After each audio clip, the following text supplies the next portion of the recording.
সুপ্রিয় দর্শক, এইমাত্র পাওয়া সর্বশেষ আপডেট রাতের সংবাদে আপনাদের স্বাগতম। শুরুতে জানাবো সংবাদ শিরোনাম। শুরুতে জানিয়ে দেব আওয়ামী লীগ একটি জনপ্রিয় দল। আওয়ামী লীগ ছাড়া প্রহসনের নির্বাচন, অন্তর্বর্তী সরকার ইউনূসকে হুঁশিয়ারি শেখ হাসিনার। জানাবো নিরপেক্ষ তদন্ত করে আমাকে প্রোটোকল দিয়ে শীঘ্রই দেশে আনা হবে, শেখ হাসিনার শুভেচ্ছা বাণী। থাকছে বিস্তারিত। বিএনপি ক্ষমতায় এসে নব্য ফ্যাসিস্ট হলে রাস্তায় নামার হুঁশিয়ারি দিলেন সাদিক কায়েম। আসন্ন নির্বাচন, ভোট কারচুপি ও জালিয়াতি, 30টি আসনে ফলাফল স্থগিত ও ভোট পুনর্গণনার দাবি জামাতের। জানাবো হাসনাত আব্দুল্লাহর আসনে ভোট বাতিল ও পূর্ণ ভোটের দাবি ট্রাক মার্কা প্রার্থীর। থাকছে বিস্তারিত। এবং সর্বশেষ জানিয়ে দিব হ্যাঁ ভোটে জয়ী হওয়ার কারণে যেভাবে সংসদে যাওয়ার সুযোগ আছে নাসিরউদ্দিন পাটোয়ারির। সুপ্রিয় দর্শক মন্ডলী, এতক্ষণ শুনছিলেন সংবাদ শিরোনাম। এবার জানাবো বিস্তারিত সংবাদ। তার আগে অনুরোধ থাকবে ভিডিওটি ভালো লাগলে সর্বশেষ আপডেট সংবাদ পেতে চ্যানেলটি সাবস্ক্রাইব করুন। ধন্যবাদ।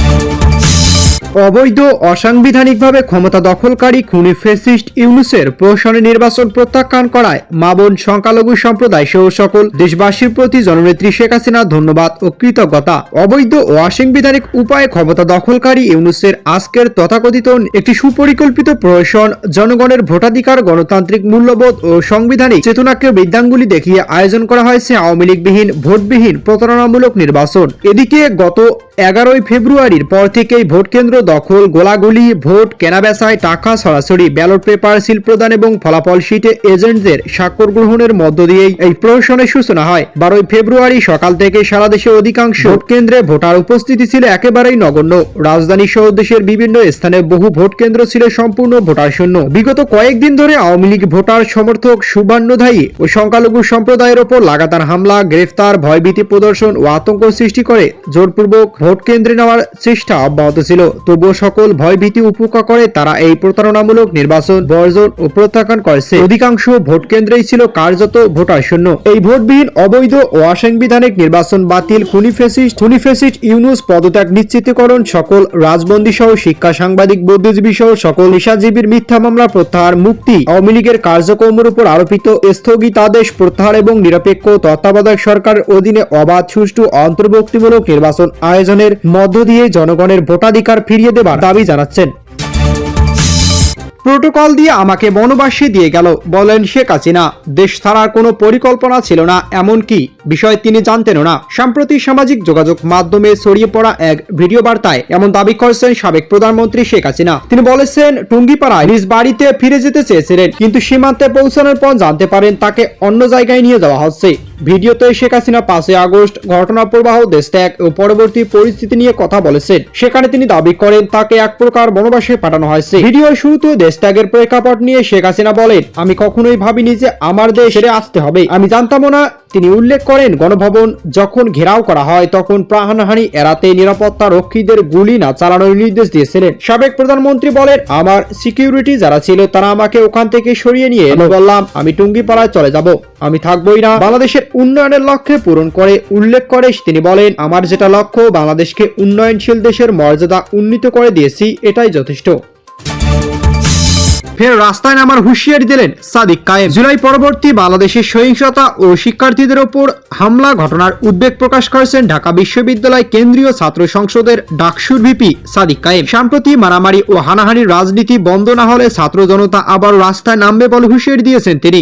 এদিকে আজ সন্ধ্যায় ঢাকা বিশ্ববিদ্যালয়ে এক সংবাদ সম্মেলনে তিনি এসব কথা বলেন। সাদিক কায়েম বলেন, গত 24 ঘন্টা দেশের 3টি লাশ পড়েছে, শতাধিক হামলার ঘটনা আমরা তালিকাভুক্ত করেছি। অথচ জুলাই বিপ্লব হয়েছিল ফেসিবাদ কাঠামো ভেঙে দেওয়ার জন্য, কিন্তু দুঃখের বিষয় আমরা এখনোই সেই একই মারামারি, হানাহানির রাজনীতি দেখতে পাচ্ছি। তিনি বলেন, যারা নতুন করে দায়িত্ব পেয়েছেন তাদের অবশ্যই জনগণের নিরাপত্তা নিশ্চিত করতে হবে, অন্যথায় আমরা আবার রাজপথে নামতে বাধ্য হব। জুলাইয়ের আকাঙ্ক্ষা নিয়ে কেউ ছিনিমিনি খেললে তা বরদাস্ত করা হবে না। জামায়াতে ইসলামে আমিরের ভূমিকায় কথা উল্লেখ করে তিনি বলেন, দেশের পরিস্থিতি অস্থিতিশীল করা অনেক সুযোগ ছিল, কিন্তু জামাত আমির অত্যন্ত ধৈর্যের পরিচয় দিয়েছেন এবং শান্ত থেকে পরিস্থিতি মেনে নিয়েছেন। কিন্তু কিছু জায়গায় ভোট পুনর্গণনা হচ্ছে, সেখানেও তারা আইনি প্রক্রিয়ার উপর আস্থা রাখছেন।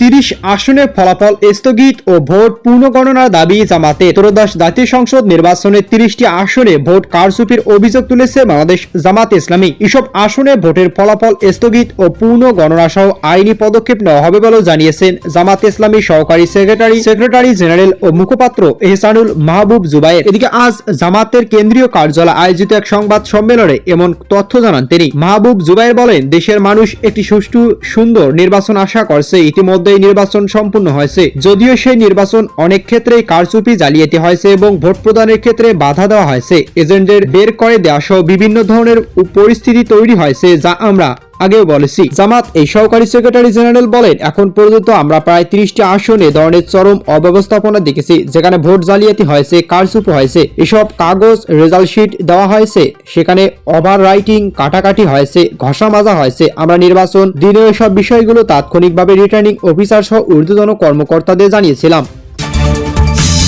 হাসনাত আব্দুল্লাহর আসনে ভোট বাতিল ও পুনঃভোটের দাবি ট্রাক মার্কা প্রার্থীর। ত্রয়োদশ জাতীয় সংসদ নির্বাচন কারচুপির অভিযোগ তুলে কুমিল্লা 4 দেবিদ্বার আসনে বিএনপি জোট ও গণ অধিকার পরিষদ মনোনীত প্রার্থী মোহাম্মদ জসিমউদ্দিনের ভোট বাতিল ও পুনঃভোটের দাবি জানিয়েছেন। এদিকে আজ বিকেল 4টায় কুমিল্লা প্রেস ক্লাবে আয়োজিত এক সংবাদ সম্মেলনে তিনি এ দাবি জানান। জসিমউদ্দিন অভিযোগ করেন, তার প্রতিদ্বন্দ্বী প্রার্থী এনসিপি নেতা হাসনাত আব্দুল্লাহ এর সমর্থকরা ভোটের আগে ও ভোটের দিন নানা অনিয়ম, ভয়ভীতি ও কারচুপির মাধ্যমে ফলাফল প্রভাবিত করেছে। তিনি বলেন, সুবিল ও মোহনপুর ইউনিয়ন অবৈধ অর্থ বিতরণের সময় সংশ্লিষ্টদের স্থানীয় জনতা আটক করে এবং এ সংক্রান্ত একটি ভিডিও সামাজিক যোগাযোগ মাধ্যমে ছড়িয়ে পড়ে। তিনি আরও অভিযোগ করেন, প্রতিদ্বন্দ্বী প্রার্থীর অনুসারীরা বিভিন্ন ইউনিয়ন জামাতের ক্যাডারদের সঙ্গে নিয়ে অস্ত্রের মহড়া দেয়। গুনাইঘর দক্ষিণ ইউনিয়ন পদ্মকোট গ্রামে অস্ত্রসহ সোহেল রানা ও আলমগীর সহ 8 জন আটক হওয়ার ঘটনাও ঘটে বলে দাবি করেন তিনি।